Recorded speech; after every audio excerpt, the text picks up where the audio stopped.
McGuire, 610 Brimley Ave. Do you need one person on, do you need more than one person on the accounts at a bank? Typically, we have a number of signatories. Yeah. Okay, so it's not, it wouldn't just be the clerk, it would normally be more than one, right? Yes, and if I may, there were other people, but nobody that is in charge today, so she was the only one. Okay, and then, being that this money was accounted for, but we didn't know where it was, would you just simply say that was because we calculated the revenues coming in and that was documented, but we weren't reconciling our accounts and that's why we had no idea what bank it was in? Like, this is insane to me. I wrestle with this because there's so much going on here, but I wrestle with it for fear of creating more confusion than enlightenment. We, the borough, financially knew we had the money. It's true, audit reports have told us accounts were not being reconciled, but statements were coming in, and somebody somewhere in the CFO world knew we had this money. I didn't know, our current administration did not appreciate that funds were split across banks.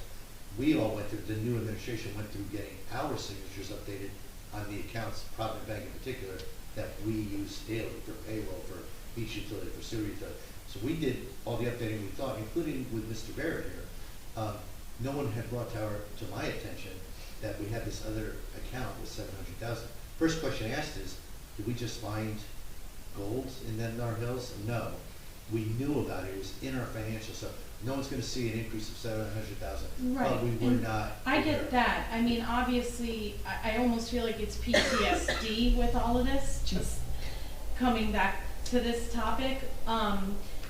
With the account, I just have so many questions. With the accounts closed now, could we still tap into those accounts if we want back old statements or anything like that? We're getting 4 years of statements. I've asked for that. Okay. They're closed, so there will be no more financial activity. Right, current ones, but if you want it, like if I come to you as a resident and ask for more than 4 years, are you able to ask for that? Am I able to request that as a resident? I don't know. No. No, you can't get access to our accounts unless you Oprah them, and we have them.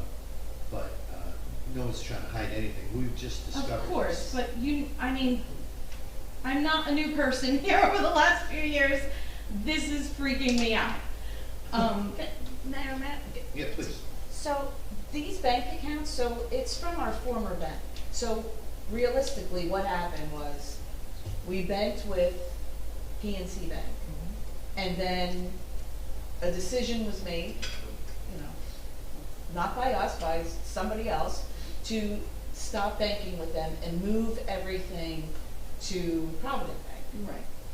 Which Mr. Barrett had told me. Okay, so unfortunately, normally when you switch banks, which in the finance world we don't do, because it's a lot of moving parts, and you only do it if you're getting, it's so much of a financial gain. So what happened was they didn't close out those accounts. So it's not like it's a secret bank account. It's just that they weren't fully closed out. Little balances were left.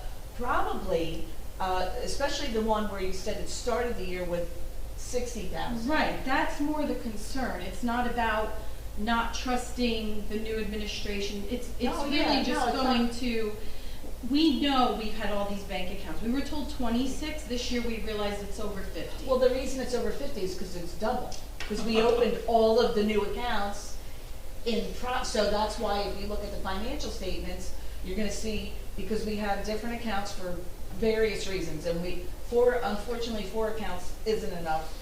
There's certain ones we have to have separate accounts for. It's more, makes more sense that we probably have 20 some odd accounts. Believe me, I worked in a town where we had 100. So it's not uncommon. Usually the bank works with you, and we don't really pay for a lot of the services are free and all of that. But it's better for accounting, and some of it is state regulated. We have to have separate accounts. So those accounts should have been closed out and put into the other account. That's why it looks like there's so many accounts. Right. So they left a little bit of money in there. Why would it show 64 when there's 700. Right, so I'm sorry. No, that's okay. So if we are, so the account, some accounts, we have direct deposits coming in. The state gives us state aid, they do it in multiple payments, automatically deposited in there. There's a state like vendor portal where if we get grants, certain grants, it just automatically comes in. Community Pass, which is used for the beach utility, is the same thing. And that's what we're assuming what happens.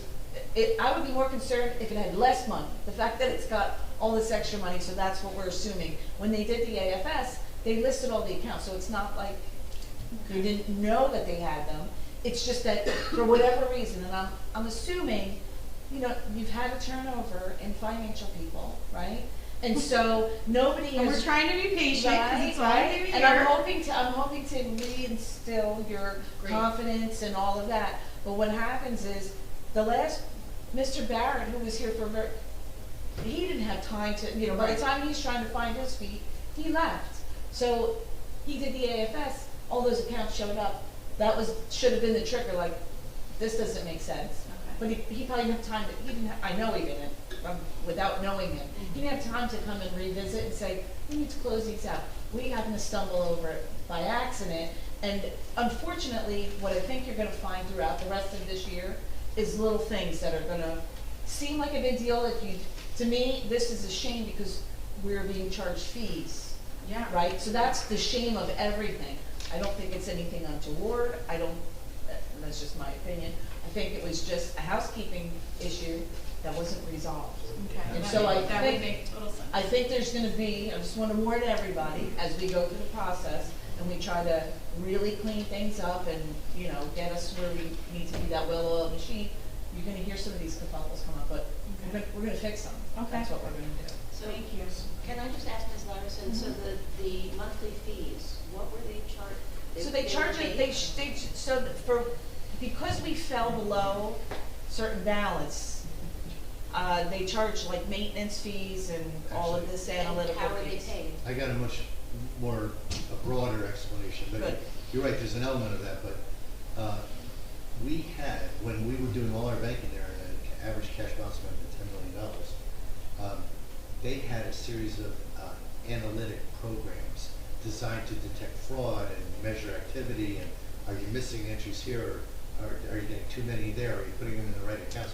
And they have this fairly sophisticated, analytic program, and they charge roughly $3,000 a month for these analytics, which I'm sure highlight fraud issues and so forth. But we had zero balances for at least a year, if not more, that they kept running the analytic programs. So the problem is you're running analytics, you know, and they're charging, you know, between $1,500 and $3,000 a month. We're trying to find out how far back this goes. We're trying to find out how much was charged. But what we know is there was a long period of time where we probably didn't need the analytics. So we're going to find out. We're going to do an audit of that. We're going to talk to the bank about the potential for refunds and so forth. But I think everyone who I've talked to at the bank is pretty agreed. The analytic programs really weren't serving any value when you don't have accounts.